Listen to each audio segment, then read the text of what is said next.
कुछ दिनों पहले मैंने एक कहानी पढ़ी थी। ये कहानी बहुत ही मज़ेदार है, इसलिए इस कहानी को लास्ट तक जरूर सुनिएगा। ये कहानी है गुरु और शिष्य की। एक गुरु और शिष्य जंगल से होते हुए अपने गांव जा रहे थे और अंधेरा काफ़ी हो चुका था। तो शिष्य ने अपने गुरु से कहा कि गुरुजी, काफ़ी रात हो चुकी है, तो बेहतर यही होगा कि हम आज की रात यहीं आसपास के किसी गांव में गुजारें। तो गुरुजी ने कहा ठीक है, हम आज की रात इसी गांव में गुजारेंगे। और वो पास के एक छोटे से घर के सामने रुके। अब वो जैसे ही वहां गए तो शिष्य ने उस घर का दरवाज़ा ठकठकाया। अब वो जैसे ही दरवाज़ा ठकठकाया तो अंदर से एक गरीब आदमी बाहर आया। तो गुरुजी ने उस गरीब आदमी से कहा कि हम अपने गांव जा रहे थे, लेकिन रात होने की वजह से हमने इसी गांव में रुकने का सोचा। क्या हम आज की रात आपके यहाँ रुक सकते हैं? ये सुनने के बाद उस गरीब आदमी ने गुरुजी और उनके शिष्य को अंदर बुलाया। अब जैसे ही गुरुजी अंदर गए तो उन्होंने देखा कि बहुत ही ज्यादा गरीबी थी उस आदमी के घर में। अब गुरुजी ने उस आदमी से पूछा कि तुम क्या काम करते हो? उसने बोला कि मेरे पास बहुत सारी जमीन है। तो गुरुजी ने बोला कि अगर तुम्हारे पास इतनी सारी जमीन है तो फिर तुम इस तरह की जिंदगी क्यों जी रहे हो? तो उस गरीब आदमी ने बोला कि मेरे पास जो जमीन है वो किसी काम की नहीं है। गांव वाले कहते हैं कि वो बंजर जमीन है, वहाँ फसल नहीं उगाई जा सकती और वहाँ फसल उगाना बहुत बड़ी बेवकूफ़ी होगी। तो गुरुजी ने कहा कि फिर तुम्हारा गुजारा कैसे होता है? तो उसने बोला कि मेरे पास एक भैंस है जिस पर मेरा पूरा घर चलता है।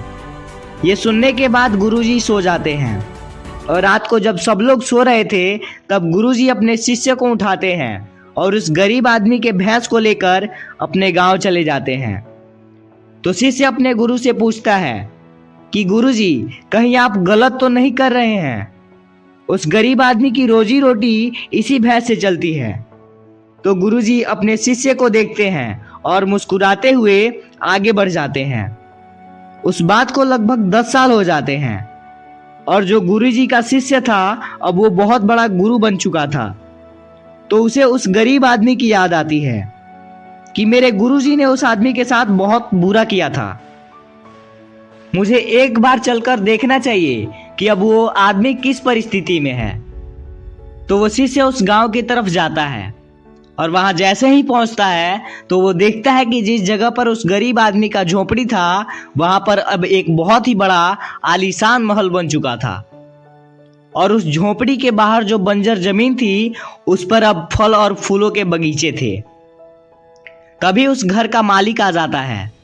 शिष्य उसे देखकर पहचान लेता है और उस आदमी को बोलता है कि क्या तुमने मुझे पहचाना?